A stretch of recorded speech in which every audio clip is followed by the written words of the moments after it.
legendary Isley Brothers. Isley Brothers.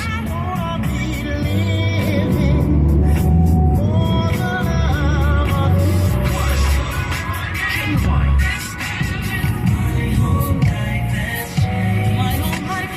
Black Street. I like the way you work, kids. No, Color Me That. The Jets. Denise Williams. And Evelyn Champagne King. Tickets on sale now at Ticketmaster.com or the box office. The Valentine's Super Love Jam with the legendary Isley Brothers. Friday night, February 17th at the SAP Center or the PacificConcertGroup.com. KNX News, 97.1 FM. The people you know. The voices you trust. 12:30. I'm Art Sanders. Good morning. And Orange County transit buses will keep rolling for now after a midnight strike by the maintenance workers was postponed. The union releasing a statement saying Governor Newsom's office asked them and management to get back to the bargaining table. Both sides agreed. The Transit Authority and the union representing about 150 workers have been negotiating since May, and talks had broken down earlier. Major sticking points, wages, pension increases, and health care costs. Protesters are camping out on the street in Eagle Rock, where LA City Council member Kevin De Leon lives.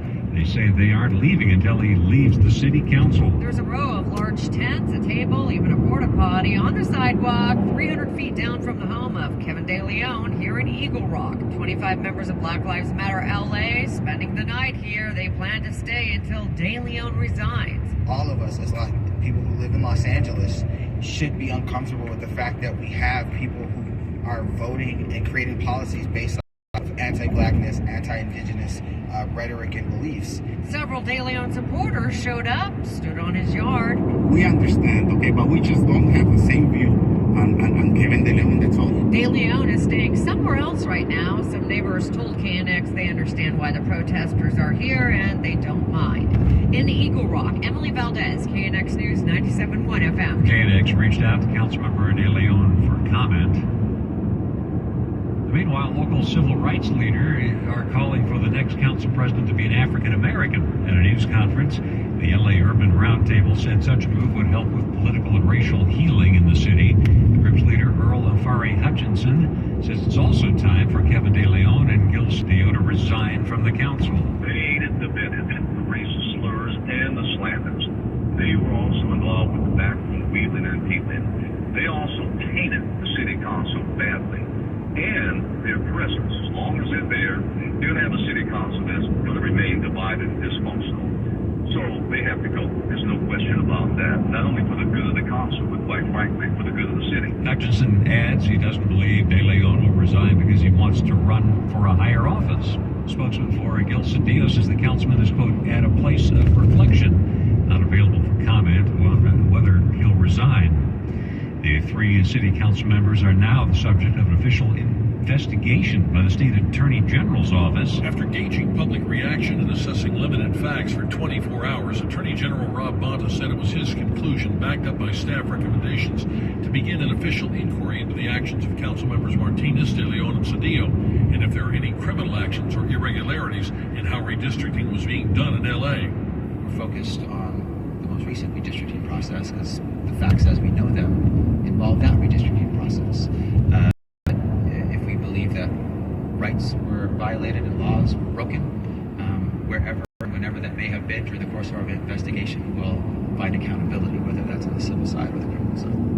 Bonta said it's too early to tell if the investigation might lead to changes in redistricting protocols in L.A. or state, but he said there must be integrity in the process, or the public will lose faith in the governmental system. In downtown L.A., Pete Demetrio, KNX News, 97.1 FM. Authorities in Stockton say they had hundreds of tips that helped them zero in on a suspect in a series of fatal shootings. Police believe that Wesley Brownlee is the serial killer that has been terrorizing the area for the last several months. Between early July and late September, Brownlee is suspected of ambushing and killing 5 men. All but one are Hispanic. Investigators believe the same person was responsible for killing a man 70 miles away last year in Oakland.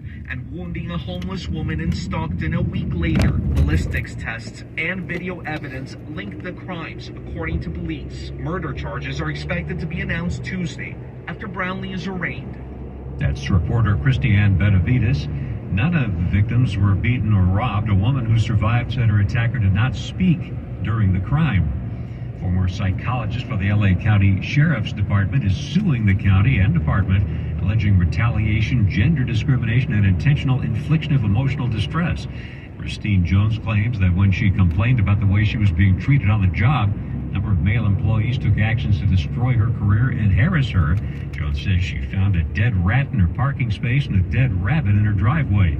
She went on medical leave in 2020 because of stress and says that when she came back to work, she was reassigned to the coroner's office where there was little use for her specialized experience. 12:35 now at KNX. On the way in just minutes, several loud explosions rock the city of Kyiv in Ukraine. We'll get you the lowdown on that. Traffic and weather together every 10 minutes on the 5s. Here's Lou Stowers. We're going to start off in the Lenox area. This is on the 405 south to the 105 connector. And this is a black pickup truck that's on its side blocking lanes. Doesn't say if it's in main lanes or on the connector, but it's at the connector. I'm thinking, by the way I'm seeing the slowing, that it is right at that connector, just where they split off, go up and then start to split off either east or west. So just beware of that. And I'm sure there's a lot of distraction coming down from Century Boulevard. Signaler still working in City Terrace on the 10 East. All lanes are shut down at the 101 South connector to the East 10 until 2:30 now, CHP is saying. This is for a multi-vehicle crash. And what you do, it looks like all lanes might be stopped right now through the downtown LA slot. Go southbound on the 101 to the 5 to the 60 East to the 710 North. That'll get you back to the 10. Then things are starting to clear up in the Mid-City area, the 10 East between Normandy and Hoover, where all lanes have been stopped for a 3-vehicle crash in lanes there. Next report's coming up at 12:45 in the Irvine Auto Center 24-hour traffic center. The low clouds and fog this morning, and it'll become sunny. Highs mid-70s to around 80. Midweeks gets a little bit warmer. Inland mid-90s, upper 80s. That's Wednesday and Thursday. And right now in Los Angeles, it's 62 degrees. Garden Grove has 60. And currently San Bernardino with 61 degrees. If dog people made dog food, it definitely wouldn't look like dusty, burnt brown pebbles. Ugh. It would actually be food. It would be made with real, fresh meat and veggies, gently cooked to preserve their nutritional value. You know, like food. The Farmer's Dog was created by dog people who cook and deliver fresh, healthy food. Try the Farmer's Dog and get fresh, pre-portioned meals tailored to your dog's needs. Tell us about your dog, build your plan, and get 50% off at thefarmersdog.com/radio. That's thefarmersdog.com/radio. Hey, Santa Clara County sports fans. The new Omicron booster is here and available for everyone 12 and older. Remember that kids can get really sick with COVID and the effects can be serious and long-term. You can't be at the top of your game when you're super fatigued. So keep your athletes safe this fall and winter with this important booster. And of course, wear a high-quality mask whenever you're inside with lots of people. Visit sccfreevax.org or call 211 to make your booster appointment. Stay healthy and stay in the game. It's 12:39 at KNX. Several loud explosions rocked the city of Kyiv in Ukraine during the early hours, local time.